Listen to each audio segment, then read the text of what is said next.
नमस्कार मित्रांनो, अपेक्षेप्रमाणे अमेरिकेचे अध्यक्ष डोनाल्ड ट्रम्प यांनी भारताविरुद्ध आणखीन 25% आयात कर लावलेला आहे। म्हणजे तसं बघायला गेलं तर भारताविरुद्ध लादलेला कर हा आता 50%, काही जणांच्या मते ब्रिक्ससाठी लागलेला आणखीन 10% धरला तर 60% इतका झालेला आहे। पण जरी तो 10% धरला नाही तरी 50% आहे। म्हणजे संपूर्ण जगात ब्राझीलच्या खालोखाल सगळ्यात जास्त कर भारतावर लावलेला आहे। अगदी चीनबद्दलही अमेरिकेने खूप मोठा आयात कर लावला असला तरी त्यांच्यासाठी वाटाघाटींसाठी 3 महिन्याची मुदत त्यांनी दिलेली आहे। अर्थात भारतालाही वाटाघाटी करण्यासाठी 21 दिवसांची मुदत दिली असली तरी भारत आणि अमेरिका आता एकमेकांच्या विरुद्ध दंड थोपटून उभे आहेत। आता हे WWF सारखं खोटं लढाईचं सगळं नाटक आहे का खरंच दोन्ही देशातले संबंध आणखीन बिघडणार आहेत? म्हणजे हे संबंध सुधारतील, कारण संबंधांना तसं काही होणार नाही आहे, पण ते संबंध सुधारण्याच्या पूर्वी आणखीन बिघडणार आहेत। ते आता पंतप्रधान नरेंद्र मोदींच्या चीन दौऱ्यातनं स्पष्ट होणार आहे। याबाबत भारताच्या परराष्ट्र मंत्रालयाने अधिक धारदार अशी प्रतिक्रिया दिलेली आहे। त्याच्यात त्यांनी सांगितलेलं आहे की कशा प्रकारे अमेरिकेने हे जे निर्बंध लावलेले आहेत त्याला काही अर्थ नाही आहे, त्याला काही तार्किक आधार नाही आहे। आणि हे खरं आहे, जसे म्हटलं की कालही आता बरेच व्हिडिओ या विषयावर झाले। म्हणजे मला असं वाटतं की किती व्हिडिओ करावेत हा देखील प्रश्न आहे, पण असं मला वाटतं की आता हे एक न्यू नॉर्मल होताना दिसतंय। भारत अमेरिका यांच्यातला संघर्ष, यांच्यातली झटापट हे आता न्यू नॉर्मल होत आहे। आणि त्यामुळे मला असं वाटतं की त्याच्यावर व्हिडिओ करून लोकांना बोरिंग होईल असं काही परिस्थिती नाही आहे।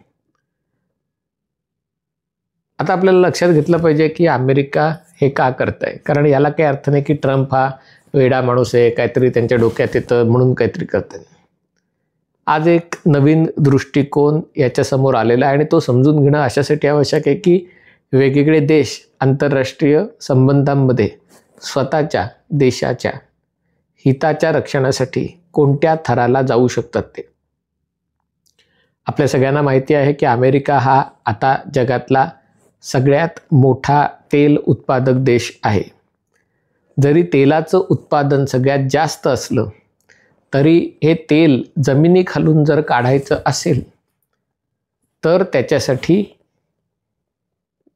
वेगवेगळ्या ठिकाणी वेगवेगळा खर्च येतो। असं म्हणतात नाही, हे खरंच आहे। आसाममधल्या दिग्बोई येथे जेव्हा तेल सापडलं होतं तेव्हा हत्तींचा वापर, म्हणजे जंगलातनं ओंडके किंवा लाकडाच्या वाहतुकीसाठी हत्तींचा वापर केला जात होता। आणि ती वाहतूक करणाऱ्या एका हत्तीच्या पायामुळे हे तेल एवढं वरपर्यंत आलं होतं की हत्तीच्या पायाच्या वजनामुळे ते तेल जमिनीच्या बाहेर आलं। म्हणजे जवळपास ते तेल जमिनीच्या पृष्ठभागापर्यंत आलं होतं।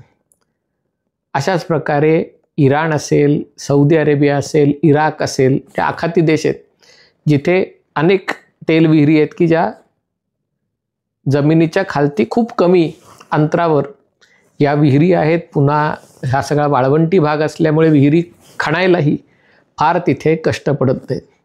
या उलट अमेरिकेचं जे बरंचसं तेल आहे, म्हणजे त्यातलं ज्याला गल्फ ऑफ मेक्सिको म्हणतात, आता अमेरिकेने, ट्रम्पने त्याचे नाव गल्फ ऑफ अमेरिका केलेलं आहे, पण या मेक्सिकोच्या आखातात मोठ्या प्रमाणावर अमेरिकेचे जुने तेलसाठी आहेत। पण जे नवीन तेलसाठी आहेत ते समुद्राच्या तळाशी, ज्याला शेल ऑइल म्हणतात, म्हणजे जोगसत्ताचा शब्द संधी कपारिंत असा शब्द आहे की नाही माहिती नाही, पण ते फ्रॅकिंग करून हे तेल काढावं लागतं। आणि त्याच्यासाठी जसं व्हर्टिकल ड्रिलिंग असतं, म्हणजे सरळ तुम्हाला खोदत जायचं असतं, तसं तुम्हाला आडवं खोदत जायचं असतं। म्हणजे सरळ खोदून आडवं खोदायचं असतं आणि मग या दगडांच्या फटींमध्ये जे तेल साठे अडकलेले असतात ते बाहेर काढायचे असतात. पण हे बाहेर काढताना असं होतं की त्या तेलाची किंमत मोठ्या प्रमाणावर वाढते. असं म्हणतात की अमेरिकेत जे तेल आहे ते बाहेर काढायचं झालं तर तेलाच्या किमती किमान $70-75 वरती असायला हवेत, तरच अमेरिकेसाठी हे तेल व्यावहारिकदृष्ट्या फायद्याचं ठरू शकतं. जर तेलाच्या किमतीच $55, $60 असतील तर अमेरिकेकडे असलेले जगात सगळ्यात जास्त तेलाचे साठे, सगळ्यात मोठे तेलाचे साठे आहेत, तरी त्याचा उपयोग नाही. आणि म्हणून अमेरिकेचं कॅल्क्युलेशन असं आहे, अमेरिकेचा ज्याला रणनीती अशी आहे की येणं केनं प्रकारेनं तेलाच्या किमती खूप जास्तही वाढून द्यायच्या नाहीत, कारण मग महागाईची झळ आपल्या नागरिकांना बसते, पण खूप कमीही होऊन द्यायच्या नाहीत. आणि त्यामुळे एकीकडे रशियावर निर्बंध लादले जात असताना युक्रेनच्या युद्धासाठी किंवा अन्य कुठल्याही गोष्टीसाठी, म्हणजे हे होत असताना अमेरिकेचे विशेष दूत स्टीव्ह विटकॉफ आज व्लादिमीर पुतीनला रशियात जाऊन भेटले. अजित डोवाल पण तिकडेच आहेत, पण अर्थात 2 वेगवेगळ्या भेटी होत्या. म्हणजे अमेरिकेचे दूत रशियाशी भेटून त्यांच्याशी युद्धविरामाबद्दल चर्चा वगैरे करत असताना भारताने मात्र रशियाकडनं काही घेऊ नये. हा दांभिकपणा आहे का? 100%. पण आंतरराष्ट्रीय राजकारणात दांभिकपणा हा परवलीचा शब्द आहे. असं नाही की कोणी करत नाही किंवा, आणि आंतरराष्ट्रीय राजकारण हे हितसंबंधांवर आधारित असतं, दांभिकपणावर किंवा कोण काय बोललं होतं, खरं कोण खोटं कोण याच्यावर त्याचा संबंध नसतो. आणि त्यामुळे जर रशियावर आता निर्बंध अशा प्रकारे घातलेत की रशिया आपलं तेल काहीतरी $40 किंवा $50 पेक्षा जास्त विकू शकत नाही.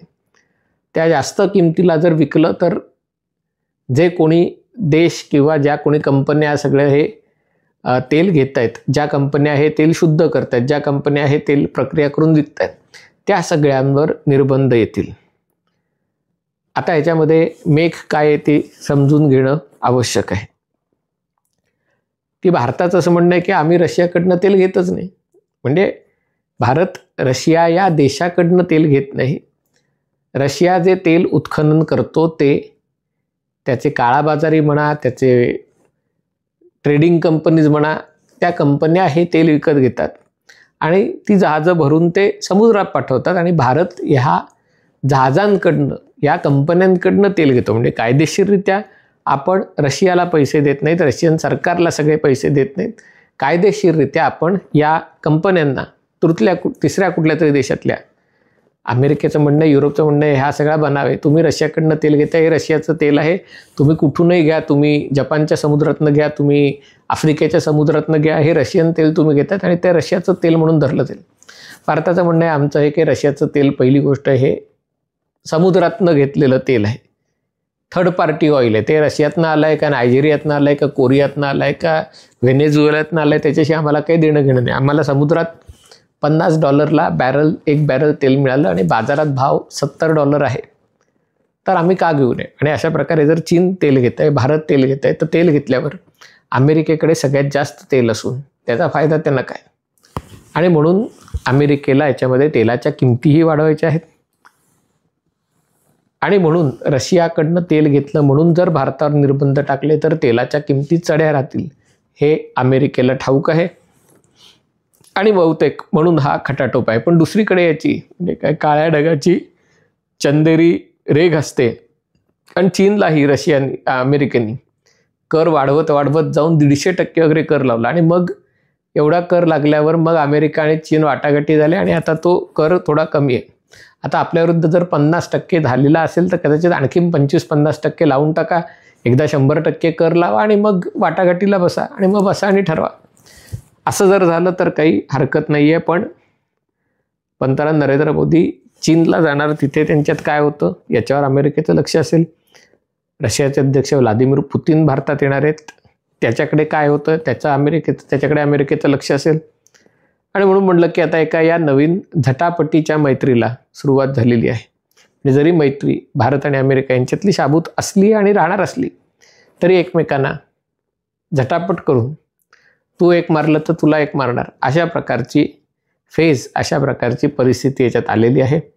मला असं वाटतं की भारत या सगळ्यात निर्बंधांना किंवा त्याला तोंड द्यायला सक्षम आहे. मुद्दा अमेरिकेचा नाही आहे, मुद्दा या देशातल्या जयचंदांचा आहे आणि या जयचंदांचं काय करायचं त्याच्यावरच भारत आणि अमेरिकेच्या संबंधांचं भवितव्य अवलंबून आहे. हा व्हिडिओ आपल्याला आवडला असेल तर कृपया लाईक करा, शेअर करा आणि हे चॅनल सबस्क्राईब करा एवढीच विनंती आहे. तुर्तास इथेच थांबतो. पाहत रहा MH48.